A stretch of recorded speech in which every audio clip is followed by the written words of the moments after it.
Very good morning.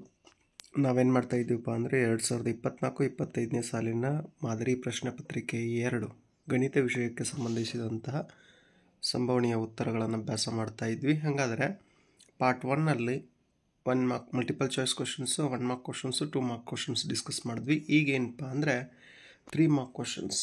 ಹೌದಾ, total 9 questions ಇರುತ್ತೆ. 3 ಮಾರ್ಕ್ಸ್ಗೆ 9 3 27 marks scoring area ಅಂತ ಹೇಳ್ಬೋದು. ಹಾಗಾದರೆ ಕ್ವಶನ್ ನಂಬರ್ 25, √3 ಒಂದು ಅಭಾಗಲಬ್ಧ ಸಂಖ್ಯೆ ಎಂದು ಸಾಧಿಸಿ. ಹಾಗಾದರೆ √3 ಒಂದು ಭಾಗಲಬ್ಧ ಸಂಖ್ಯೆ ಎಂದು ಊಹಿಸೋಣ. ಇದು ಹಿಂಗೆ ಇರ್ತದೆ, ಇದನ್ನು ಪ್ರತಿ ಸಲ ಹೀಗೆ ಮಾಡಬೇಕಾಗ್ತದೆ. ಹೌದಾ, ಮೊದಲು ಇದೆ ಆಮೇಲೆ ಇಲ್ಲ, ಇಷ್ಟೇ ಇದರಲ್ಲಿರೋದು.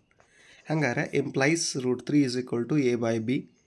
ಎ ಮತ್ತು ಬಿ ಸಹ ಅವಿಭಾಜ್ಯಗಳು, p is not equal to 0.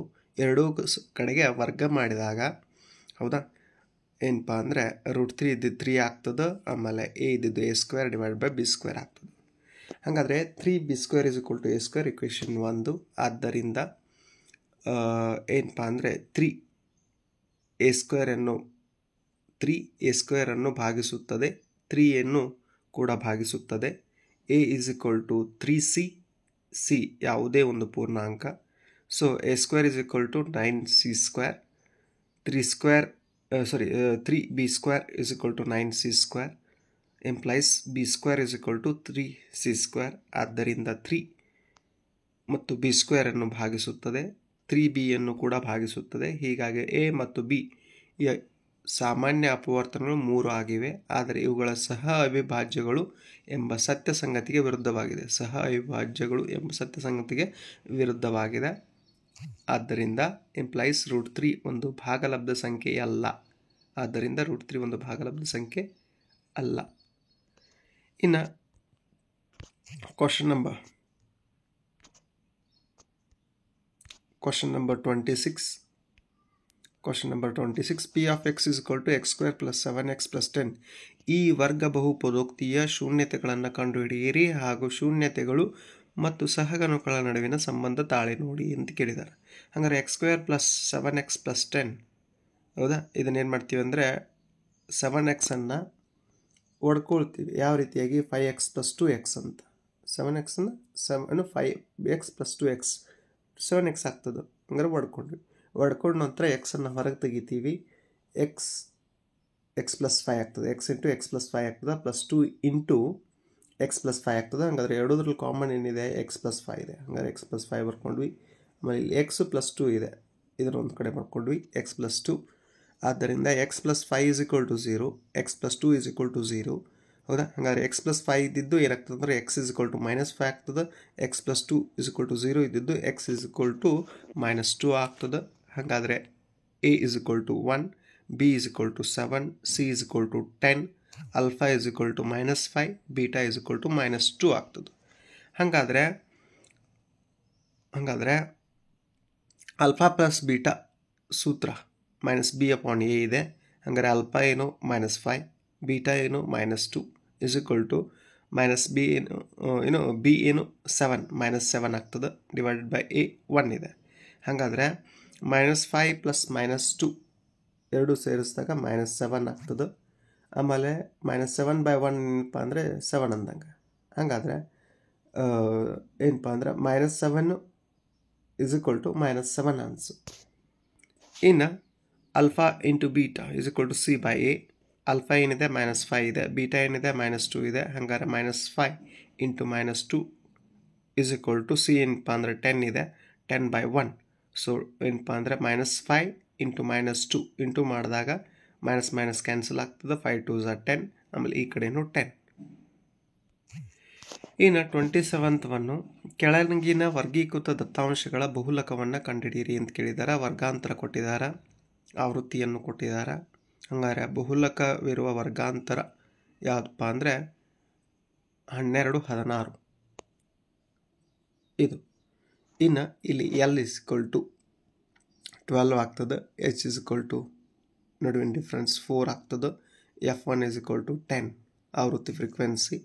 ಆಮೇಲೆ F0 = 7 ಆಗ್ತದೆ, ಅದರ ಹಿಂದಿಂದು.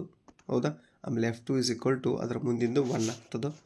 ಹಾಗಾದರೆ ಬಹುಲಕ ಸೂತ್ರ ಏನಪ್ಪ ಅಂದರೆ L + F1 minus F not f1 minus F not divided by 2f1 minus F naught minus f2 into H. ಹಾಗಾದರೆ ಏನಪ್ಪ ಅಂದರೆ 12 ಪ್ಲಸ್ f1 ಏನಪ್ಪ ಅಂದರೆ 10, f1 ಏನು 10 minus F naught minus 7 divided by ಏನಪ್ಪ ಅಂದರೆ 2f1 2 into 10 minus F not 7 minus f2 ಏನಪ್ಪ ಅಂದರೆ 1, f2 ಏನು 1 ಇಂಟು 4, ಎಚ್ ಏನಪ್ಪ ಅಂದರೆ 4. ಹೌದಾ? ಹಾಗಾದರೆ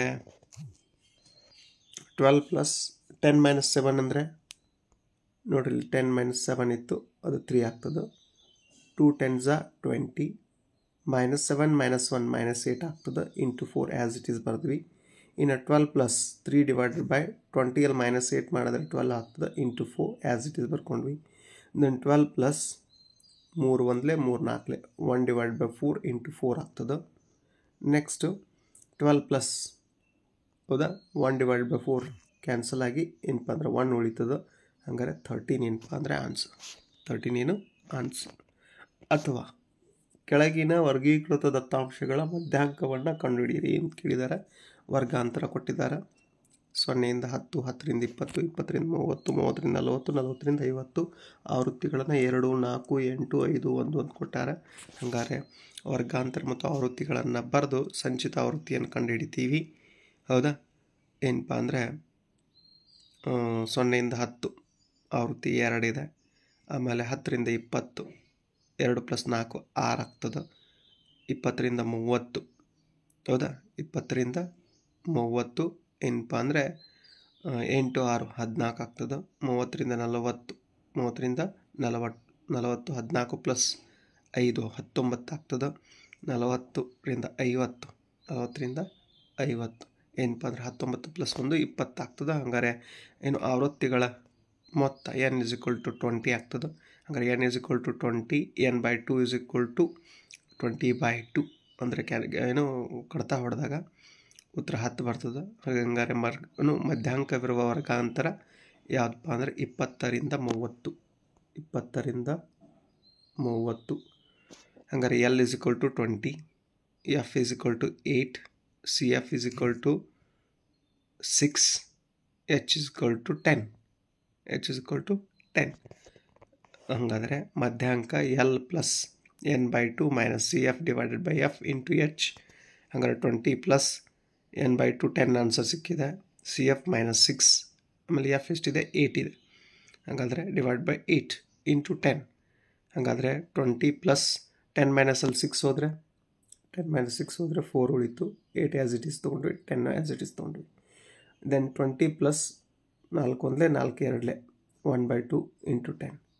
ಹಾಗಾದರೆ 1s 5s ಹೌದಾ 2 1 2 5 20 ಪ್ಲಸ್ 5 ಅಂತು ಉತ್ತರ ಎಷ್ಟಪ್ಪ ಅಂದರೆ 25.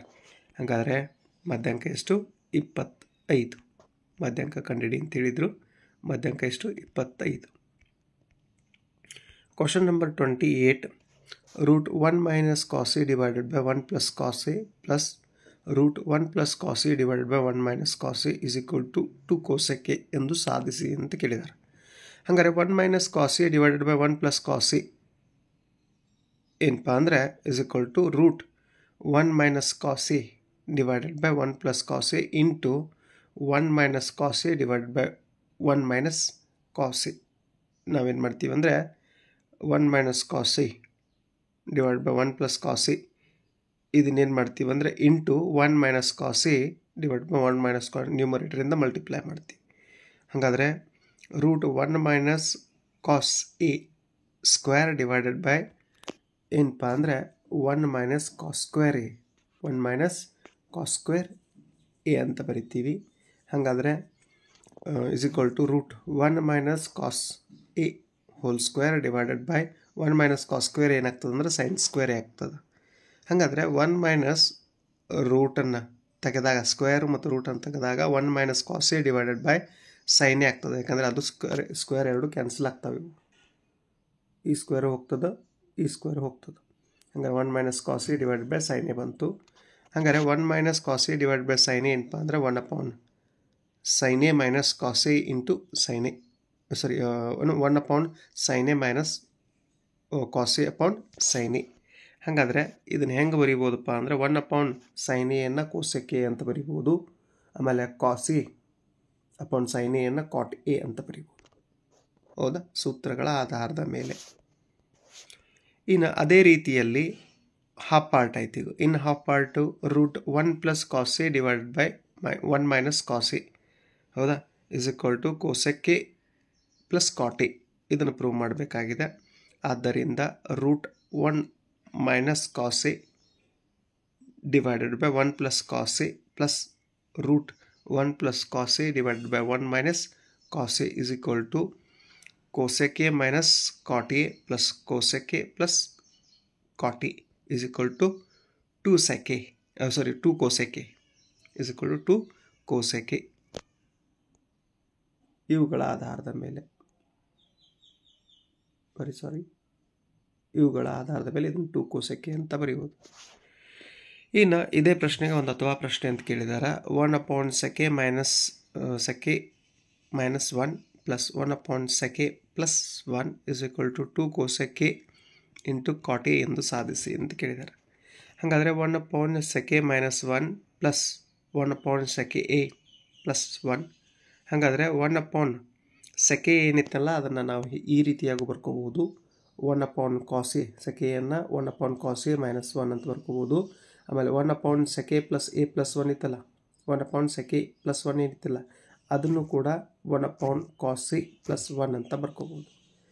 ಹಾಗಾದರೆ 1 upon ಏನಪ್ಪ ಅಂದ್ರೆ 1 cos a minus 1 ಏನಿತ್ತಲ್ಲ ಅದನ್ನು 1 upon 1 ಮೈನಸ್ ಕ್ರಾಸ್ ಮಲ್ಟಿಪ್ಲೈ ಮಾಡ್ತೀವಿ. 1 minus cos A divided by cos A, 1 plus cos A divided by cos A ಅಂತ ಮಾಡ್ಕೊಂಡಿವಿ. ಮೈನಸ್ 1 ಪ್ಲಸ್ 1 ಏನು ಮಾಡಿದ್ವಿ ಅಂದರೆ ಮರ್ಜ್ ಮಾಡ್ತೀವಿ. ಹಾಗಾದರೆ 1 upon 1 minus cos A divide by cos A ಏನಿತ್ತಲ್ಲ ಅದನ್ನು ನಾವು ಈ ರೀತಿಯಾಗಿ ಬರ್ಕೊಳ್ತೀವಿ. ಕಾಸ್ ಎ ಮೇಲೆ ಹೋದಾಗ, ಹೌದಾ, cos A divided by 1 minus cos A, ಯಾಕಂದರೆ ಇದು ಇಲ್ಲಿ ಹೋಗಿ ಮಲ್ಟಿಪ್ಲೈ ಆಗ್ತದೆ, ಹೌದಾ. ಆಮೇಲೆ cos A divide by 1 upon cos A, ಹೌದಾ, ಇದು ಇಲ್ಲಿ ಹೋಗ್ತದೆ. ಹಾಗಾದರೆ cos A into 1 upon 1 plus cos A cross multiply ಮಾಡ್ತೀವಿ. Cos A into 1 plus cos A plus cos A into 1 minus cos A, ಆಮೇಲೆ ಕೆಳಗಡೆ ಏನಿತ್ತು as it is 1 minus cos A 1 plus cos A. ಹಾಗಾದರೆ cos A plus cos square A plus cos A minus cos square A divided by 1 minus cos square A. 1 minus cos A plus 1 minus cos A into 1 plus cos ಎಯನ್ನು ನಾವು ಈ ರೀತಿಯಾಗಿ ಬರಿಬೋದು. 1 minus cos square A, cos square A ಆಯಿತು. ಹಾಗಾದರೆ cos A plus cos square A plus cos A minus cos square ಎನ್ನು ನಾವು 2 cos A ಅಂತ ಬರಿಬೋದು. Divided by 1 minus cos square ಏನಿತ್ತಲ್ಲ ಅದನ್ನು ಸೈನ್ ಸ್ಕ್ವೇರ್ ಎ ಅಂತ ಬರಿಬೋದು. ಹಾಗಾದರೆ 2 ಇಂಟು ಕಾಸ್ ಎ ಇದ್ದಿದ್ದು 1 upon ಸೈನ್ ಎ ಆಗ್ತದೆ. ಆಮೇಲೆ ಸೈನ್ ಸ್ಕ್ವೇರ್ ಎ ಇದ್ದಿದ್ದು into cos A into sine A ಆಗ್ತದೆ. ಹಾಗಾದರೆ 1 upon ಸೈನ್ ಎ ಇದ್ದಿದ್ದು ಕೋಸೆಕ್ ಎ ಆಗ್ತದೆ. Cos A divided by sine A ಇದ್ದಿದ್ದು ಕಾಟ್ ಎ ಆಗ್ತದೆ. ಅದಕ್ಕೆ 2 cosec A into cot A. ಅಥವಾ 1 upon sec a minus 1 plus 1 upon sec a plus 1 ಅಂತ ಕೊಟ್ಟಿದ್ದಾರೆ. ಹಾಗಾದರೆ sec a plus 1 plus sec a minus 1 cross multiply ಮಾಡಿದಾಗ sec a minus 1 into sec a plus 1. ಹಾಗಾದರೆ ಏನಪ್ಪ ಅಂದರೆ 1 plus sec a plus 1 plus sec a minus 1 ಏನಿತ್ತಲ್ಲ ಇದನ್ನು ನಾವು 2 sec a ಅಂತ ಬರ್ಕೋಬೋದು. Divided by sec a minus 1 into sec a plus 1 ಏನಿತ್ತಲ್ಲ ಇದನ್ನು ಹೆಂಗೆ ಬರ್ಕೋಬೋದಪ್ಪ ಅಂದರೆ sec ಸ್ಕ್ವೇರ್ a ಮೈನಸ್ 1. ಹಾಗಾದರೆ 2 sec a divided by sec square a minus 1ಅನ್ನು ನಾವು tan ಸ್ಕ್ವೇರ್ a ಅಂತ ಬರ್ಕೋಬೋದು. ಹಾಗಾದರೆ 2 sec a divided by tan square a ಅನ್ನು ಹೆಂಗೆ ಬರಿಬೋದಪ್ಪ ಅಂದರೆ 2 into sec a sec A into cot square A. Cot square A ಹಂಗಾರೆ 2 ಇಂಟು ಸೆಕ್ ಎಯನ್ನು 1 ಅಪಾನ್ ಕಾಸ್ ಎ ಅಂತ ಬರಿಬೋದು. ಕಾಟ್ ಸ್ಕ್ವೇರ್ ಎನ್ನು cos square A upon sine square A ಅಂತ ಬರಿಬೋದು. ಹೌದಾ? ಹಾಗಾದರೆ 2 ಇಂಟು ಏನಪ್ಪ ಅಂದರೆ cos A divide by sine square A. ಇದೇನಪ್ಪ ಅಂದರೆ ಒಂದು ಕ್ಯಾನ್ಸಲ್ ಆಯಿತು. Cos A divided by sine square A. ಹಂಗಾರೆ 2 into 1 upon sine A into cos A divided by sine A. ಹಂಗಾರೆ 2 into 1 upon sine A cosec A into cos A upon sine A. Cos A upon sine A ಏನಪ್ಪ ಅಂದ್ರೆ ಕಾಟ್ A ಆಗ್ತದೆ. ಇನ್ನು ಪ್ರಶ್ನೆ 29. ಒಂದು ಗಡಿಯಾರದಲ್ಲಿ ನಿಮಿಷದ ಮುಳ್ಳಿನ ಉದ್ದ 14 ಸೆಂಟಿಮೀಟರ್ ಆಗಿದೆ. 10 ನಿಮಿಷದಲ್ಲಿ ಆ ಮುಳ್ಳು ಕ್ರಮಿಸಿದ ಜಾಗದ ವಿಸ್ತೀರ್ಣವನ್ನು ಕಂಡುಹಿಡಿಯಿರಿ ಅಂತ ಕೇಳಿದ್ದಾರೆ. ಹಂಗಾರೆ theta is equal to 360 degree divide by 60 into 10. ಹಾಗಾದರೆ ಏನಪ್ಪ ಅಂದರೆ 0 0 ಕ್ಯಾನ್ಸಲ್ ಆಯಿತು. 6 1 6 ಹಂಗಾರೆ 6 ಡಿಗ್ರಿ ಇಂಟು 10 60 ಡಿಗ್ರಿ ಬರ್ತದೆ. ಹಂಗಾರೆ 10 ನಿಮಿಷದಲ್ಲಿ ನಿಮಿಷದ ಮುಳ್ಳು ಕ್ರಮಿಸಿದ ಜಾಗದ ವಿಸ್ತೀರ್ಣ is equal to theta by 360 into pi r square. ಹಾಗಾದ್ರೆ ಥೀಟಾ ಎಷ್ಟಿದೆ? 60 ಡಿಗ್ರಿ ಇದೆ. 60 ಡಿವೈಡ್ ಬೈ 360 ಇಂಟು 22/7 ಇಂಟು ಏನಪ್ಪ ಅಂದರೆ ಉದ್ದ ಎಷ್ಟಿದೆ? 14 ಸೆಂಟಿಮೀಟರ್. ಹಾಗಾದ್ರೆ 14 ಸ್ಕ್ವೇರ್ ಅಂತ ಆಗ್ತದೆ. ಹಾಗಾದರೆ ಮತ್ತೆ ಇಲ್ಲಿ 0 0 ಕ್ಯಾನ್ಸಲ್ ಆಗ್ತದೆ. 0 0 ಕ್ಯಾನ್ಸಲ್ ಆದಾಗ 6 1 6 ಹೌದಾ? 1/6 ಇಂಟು 22/7 ಇಂಟು 14 ಸ್ಕ್ವೇರ್ ಏನಿತ್ತಲ್ಲ ಅದನ್ನು ಸ್ಪ್ಲಿಟ್ ಮೈ 14 ಇಂಟು 14 ಅಂತ ಬರ್ಕೊಂಡ್ವಿ. ಹಾಗಾದರೆ ಏನಪ್ಪ ಅಂದರೆ 2 3 ಆಮೇಲೆ 11 ಹೌದಾ? ಆಮೇಲೆ 7 1 ಆಮೇಲೆ 7 2 ಹಿಂಗೆ ಸ್ಟ್ರೈಕ್ಔಟ್ ಆಗ್ತದೆ. ಹಾಗಾದ್ರೆ ಸ್ಟ್ರೈಕ್ಔಟ್ ಆದಾಗ 1/3 22 ಇಂಟು 7 ಇಂಟು 2 ಅಂತ ಬರ್ತದೆ. ಹೌದಾ? ಹಾಗಾದರೆ ಹಿಂಗೆ ಹೊಡ್ರು ಹಂಗೆ ಹೊಡ್ರು ಅದು ಒಂದೇ ಉತ್ತರ ಬರ್ತದೆ. ಉತ್ತರ ಏನಪ್ಪ ಅಂದರೆ 308/3 308/3 102.66 ಸೆಂಟಿಮೀಟರ್ ಸ್ಕ್ವೇರ್. ಇದೇ ಪ್ರಶ್ನೆಗೆ ಒಂದು ಅಥವಾ ಪ್ರಶ್ನೆಯನ್ನು ಕೇಳಿದ್ದಾರೆ. 20 ಸೆಂಟಿಮೀಟರ್ ತ್ರಿಜ್ಯವುಳ್ಳ ವೃತ್ತ ಚತುರ್ಥಕದ ವಿಸ್ತೀರ್ಣವನ್ನು ಹಾಗೂ ಆ ಚತುರ್ಥಕದ ಸುತ್ತಳತೆಯನ್ನು ಕಂಡುಹಿಡಿಯಿರಿ. ಹಾಗಾದರೆ ವೃತ್ತ ಚತುರ್ಥಕದ ವಿಸ್ತೀರ್ಣ 1/4 pi r square. 1/4 into 22/7 into 20 square. ಹಾಗಾದ್ರೆ 1/7 ಇಂಟು 22/7 ಇಂಟು 20 ಸ್ಕ್ವೇರ್ ಏನಿರ್ತದೋ 20 ಇಂಟು 20 ಬರ್ಕೊಂಡ್ವಿ. ಹಾಗಾದರೆ ಏನಪ್ಪ ಅಂದರೆ 4 1s 4 5s ಹೌದಾ? 1/4 ಕ್ಯಾನ್ಸಲ್ ಆಯಿತು. ಹಾಗಾದ್ರೆ 22/7 ಇಂಟು 20 ಇಂಟು 5 ಬಂತು.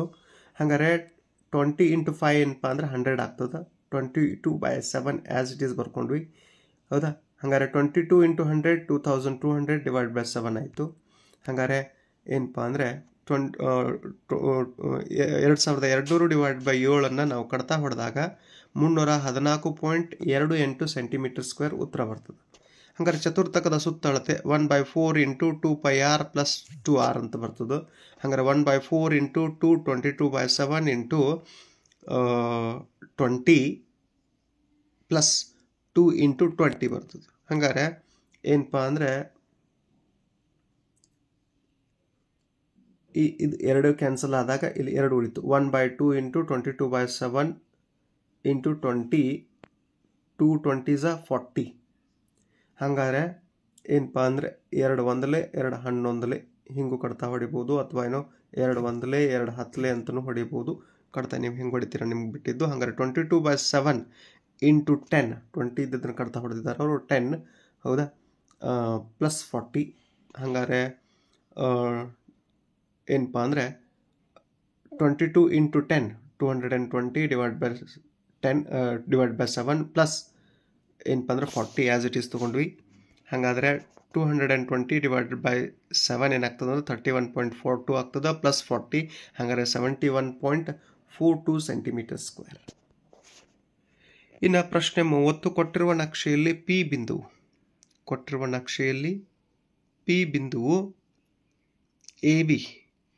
ಬಿಂದುವು ಎ ಬಿ ರೇಖಾಖಂಡವನ್ನು ಯಾವ ಅನುಪಾತದಲ್ಲಿ ಭಾಗಿಸುತ್ತದೆ ಎಂಬುದನ್ನು ಸೂತ್ರ ಉಪಯೋಗಿಸಿಕೊಂಡು ಕಂಡುಹಿಡಿಯಿರಿ ಅಂತ ಕೇಳಿದ್ದಾರೆ. A of x1 y1 is equal to 0.6 ಆಮೇಲೆ x2 y2 3.0 P of xy is equal to 2.2 m1 is to m2 is equal to question mark. ಹಂಗಾರೆ x is equal to m1 x2 plus m2 x1 divided by m1 plus m2. ಹಂಗಾರೆ x ಬೆಲೆ 2 ಅಂತಿದೆ ನಮ್ಗೆ ಗುರುತಿದೆ.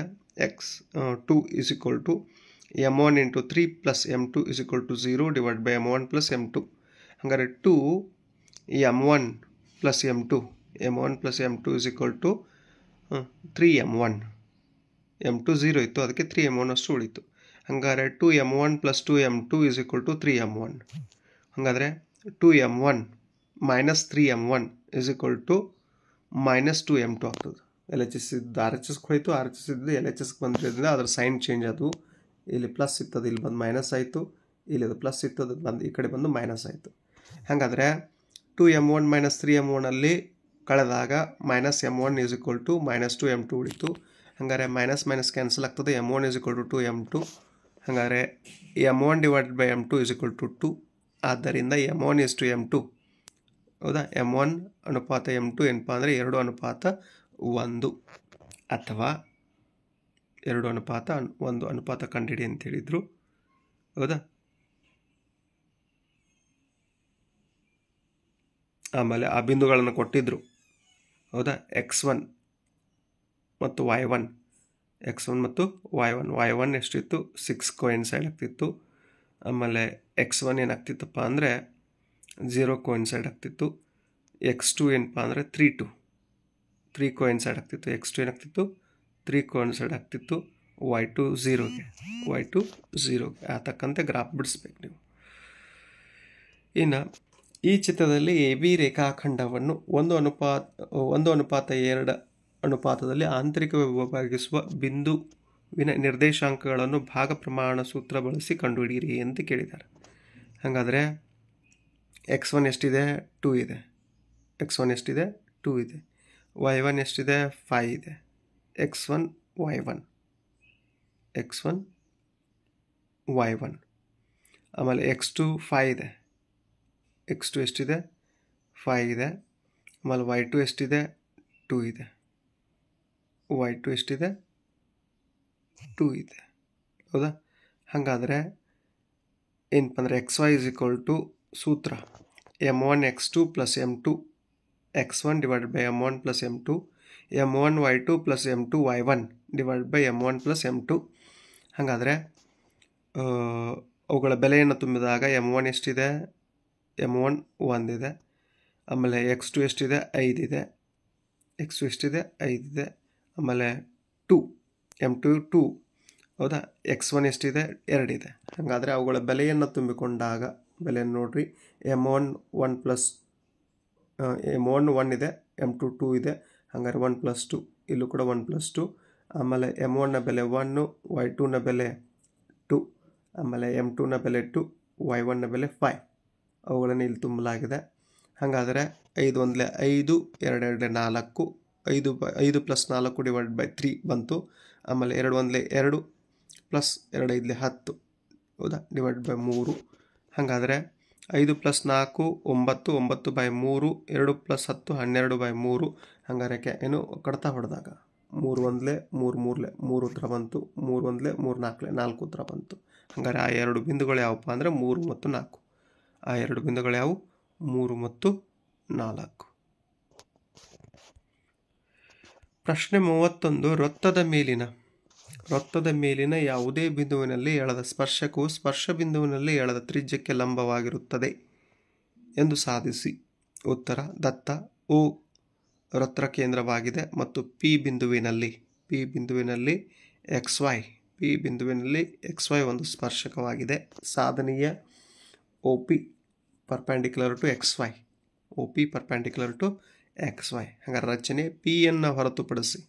Pಯನ್ನು ಹೊರತುಪಡಿಸಿ XY ಮೇಲೆ ಮತ್ತೊಂದು ಬಿಂದು Q ತೆಗೆದುಕೊಂಡು OQ ಸೇರಿಸಬೇಕು. ಸಾಧನೆ OQ is equal to OR. OQ is equal to OR plus RQ. ಹಾಗಾದರೆ OP is equal to OR. OQ is equal to OR. ಯಾಕೆ? ಒಂದೇ ಇರುತ್ತದ ತ್ರಿಜ್ಯಗಳು. ಹಾಗಾದರೆ OQ O Q is equal to O P plus R Q ಆದ್ದರಿಂದ O Q ಏನು greater than O P, O Q greater than O P. P ಬಿಂದುವನ್ನು ಹೊರತುಪಡಿಸಿ ಒ ಬಿಂದುವಿನಿಂದ ಎಕ್ಸ್ ವೈ ಮೇಲಿನ ಇತರ ಬಿಂದುಗಳಿಗಿರುವ ದೂರಕ್ಕಿಂತ ಒ ಪಿ ಕನಿಷ್ಠ ದೂರವನ್ನು ಹೊಂದಿದೆ. ಆದ್ದರಿಂದ O P perpendicular to X Y, O P perpendicular to X Y ಸಾಧಿಸ್ತೀವಿ. ಇನ್ನು ಪ್ರಶ್ನೆ 32. ಒಬ್ಬ ವಿದ್ಯಾರ್ಥಿಯು ರು 60ಕ್ಕೆ ಕೆಲವು ಪುಸ್ತಕಗಳನ್ನು ಕೊಳ್ಳುತ್ತಾನೆ. ಅವನು ಇದೇ ಹಣಕ್ಕೆ 5 ಪುಸ್ತಕಗಳನ್ನು ಹೆಚ್ಚಾಗಿ ಕೊಂಡಿದ್ದರೆ ಪ್ರತಿಯೊಂದು ಪುಸ್ತಕದ ಬೆಲೆಯು ರು 1 ಕಡಿಮೆಯಾಗುತ್ತಿತ್ತು. ಹಾಗಾದರೆ ಅವನು ಕೊಂಡ ಪುಸ್ತಕಗಳ ಸಂಖ್ಯೆಯನ್ನು ಕಂಡುಹಿಡಿಯಿರಿ.